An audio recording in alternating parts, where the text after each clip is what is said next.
사이다 무비튼. 아내와는 친구 소개로 만나 1년 만에 결혼했다. 나한테는 혼자 살고 계신 아버지가 있다. 어머니는 5년 전에 병으로 돌아가셨고 그 이후로 아버지 혼자서 고향을 지키며 살고 계신다. 나는 정금 발령을 받아 고향이 아닌 지금 사는 곳에 정착하게 됐다. 아내를 만나 결혼한 후에는 회사의 말에서 근무지를 여기로 고정했다.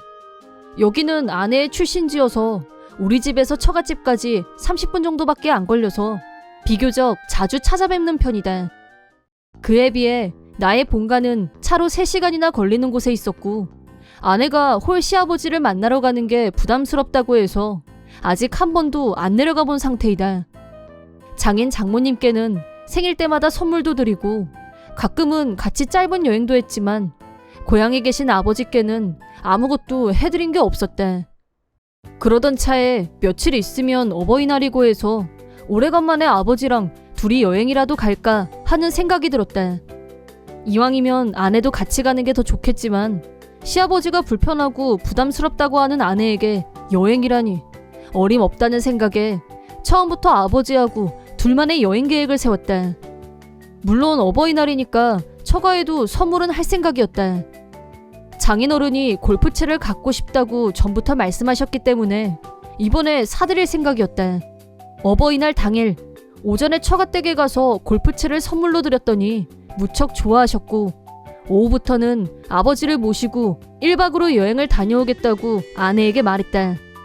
그러자 역시나 아내는 자기는 가고 싶지 않다고 했고 처음부터 같이 갈 생각도 안 했으니 걱정 말라고 하고 가방을 챙겨서 혼자 출발했다. 본가에 도착해서 아버지를 태우고 꽃구경도 하고 오래된 사찰에서 힐링도 하고 관광도 하고 평소에 자주 찾아뵙지 못해서 죄송하다는 말씀도 드렸다. 아버지는 이미 모든 걸 다 알고 계시다는 듯이 부부간에 사이좋게 지내는 게 제일이다. 그쪽 부모님께도 항상 잘하고 있지? 라는 아버지 말씀을 듣고 있자니 왠지 울컥했다. 아버지와 둘이서 여행을 한 건 정말 오래간만이었고 즐거운 시간이었다.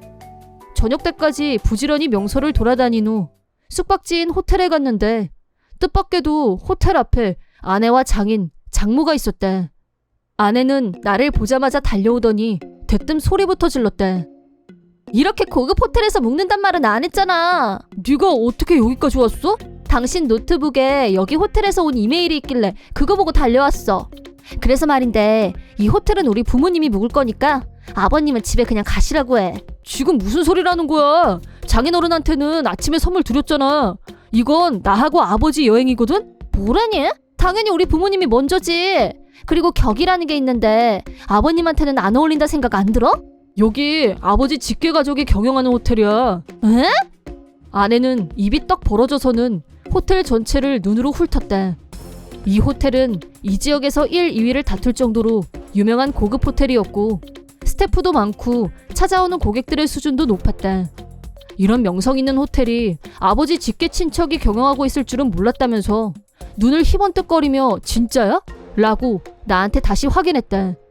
이런 얘기를 굳이 거짓말할 사람이 있을까 싶다.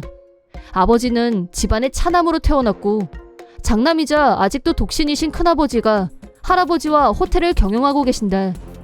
아버지는 항상 자신은 경영에 소질이 없다고 말씀하셨지만 아버지 역시 큰아버지나 할아버지를 닮아서 두뇌가 명석하셨고 큰아버지가 아버지한테 의견을 들으러 오신 적도 많았다.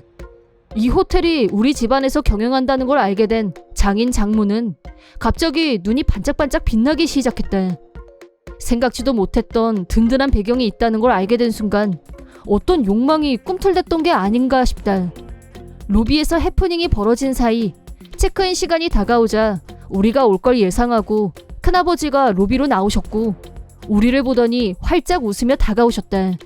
오늘아 수고했어. 제일 좋은 방으로 잡아놨다. 큰아버지가 나와 아버지한테 말을 걸어오자 아내가 그 틈을 비집고 들어오려고 했다. 나는 재빠르게 그 앞을 가로막고 아버지와 큰아버지께 먼저 올라가 계시라고 말씀드렸다. 큰아버지는 아내와 직접 만난 적이 없었기 때문에 내가 먼저 가시라고 하자 두 분은 에스컬레이터를 타고 올라가셨다. 그러자 아내가 갑자기 돌변해서 너 뭐니? 이렇게 중요한 얘기 그동안 왜 안 했어? 자기랑 결혼하길 정말 잘한 것 같아. 라고 말했다.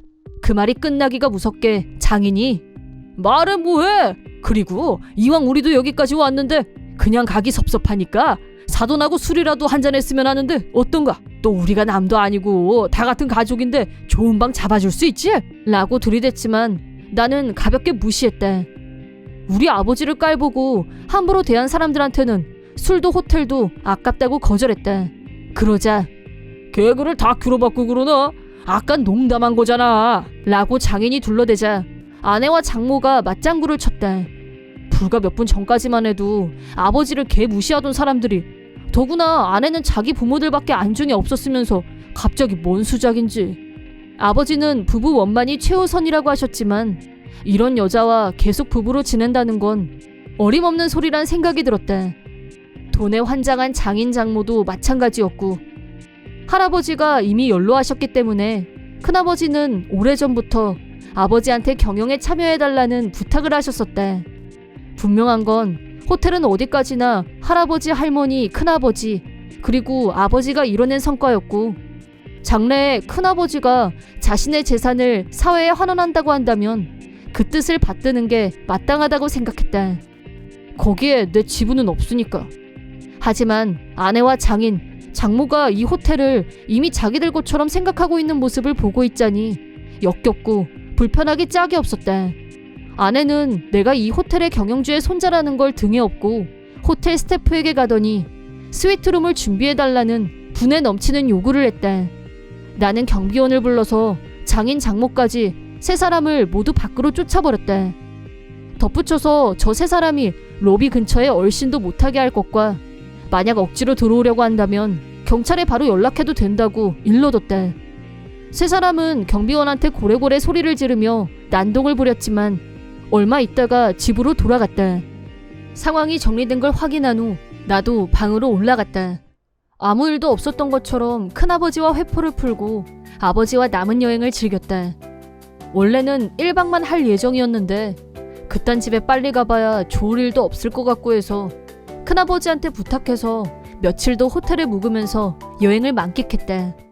아버지는 자기 때문에 부부 사이에 문제가 생긴 거 아니냐며 나한테 미안하다고 하셨지만 내 입장에서는 아내의 본성을 알게 됐으니 오히려 잘된 일이라고 생각했다. 며칠 후 집으로 돌아갔는데 집에는 아내 말고도 장인 장모까지 출동해서 나를 반겼다. 그리고 자기야, 우리 2세대 주택 짓는 거 어때?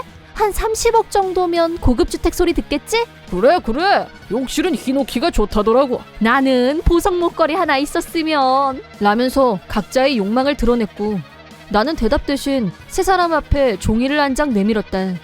그러자 깜놀한 세 사람은 이게 뭐야? 라는 질문에 보다시피 이혼 서류지 뭐긴 뭐냐고 하자 아내가 그 풍분해서 갑자기 웬 이혼이냐며 난리를 쳤다. 그걸 일일이 설명해야 아냐? 라고 되물은 후 돈이면 영혼도 팔 것처럼 달려드는 당신 같은 사람과는 더 이상 가족으로 산다는 건 있을 수 없는 일이라고 이유를 밝혔다. 그러자 아내는 연기인지 실제인지 눈물을 흘리며 이혼하기 싫다. 내가 널 얼마나 사랑하는데 어쩌고 했지만 사랑하는 건 내가 아니라 돈이 분명했다. 나는 지난 1년간 아내의 부모님을 극진하게 대했다. 아버지한테 죄송하다는 생각이 들 정도로 말이다.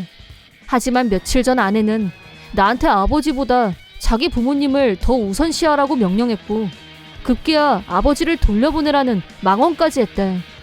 내가 호텔 경영자의 직계 가족이란 걸 알게 되자 호화 2세대 주택을 지어서 동거하자는 일방적인 계획까지 이런 최악의 인간들과 어떻게 가족으로 지냈을까 하는 회의가 된다. 아내는 금수저인 나와 절대 이혼하고 싶지 않다고 버텼지만 이 정도 반응은 이미 예상하고 있었고 변호사에게 일임해서 신속하게 이혼 소송을 마쳤다. 아내는 그렇다면 재산 분할을 해달라고 헛소리를 했는데 살아계신 조부모님의 재산을 노리는 것도 웃기고 더 중요한 건 나는 평범한 셀러리맨이라는 사실, 분여할 재산도 없었다. 짧은 결혼 생활 동안에도 상여금을 받으면 바로 자기 부모님한테 투척해왔으면서 뭘 내놓으라는 건지 어이 상실이었다. 신혼집으로 살고 있던 아파트도 바로 방을 뺐다. 아내는 이제 갈 집도 없어진 마당에 내가 금수저라는 걸 알고 나서 주변에 자랑질을 하고 호기롭게 카드를 긁으며 쇼핑을 해댔는데 이혼하고 나니 그 비용은 모두 혼자 감당해야 했고 장인 장모의 지출까지 합하니 5천만 원 정도의 빚을 지게 됐다고 한다. 결국 아내와 장인, 장모는 카드 대금을 다 갚지 못했고 블랙리스트에 올라가면서 살던 집까지 포기해야 하는 상황이 왔고 셋은 홈리스나 다름없어졌다. 이제 남은 건 빚 갚는 일밖에 없었다. 이혼 후 큰아버지가 호텔 경영을 배워볼 생각이 없냐고 제안하셔서 아버지도 나도 경영에 합류하기로 했다. 아직까지도 그 셋한테서 도와달라고 연락이 오는데 죽는 날까지 그럴 생각은 없다. 부디 셋이서 알아서 살아남길 바란다. 본인들이 한 짓을 후회하면서 말이다. 이번 영상은 어떠셨나요? 재밌게 보셨다면 구독, 좋아요에 댓글까지 달아주시면 감사하겠습니다. 그럼 다음 영상에서 만나요.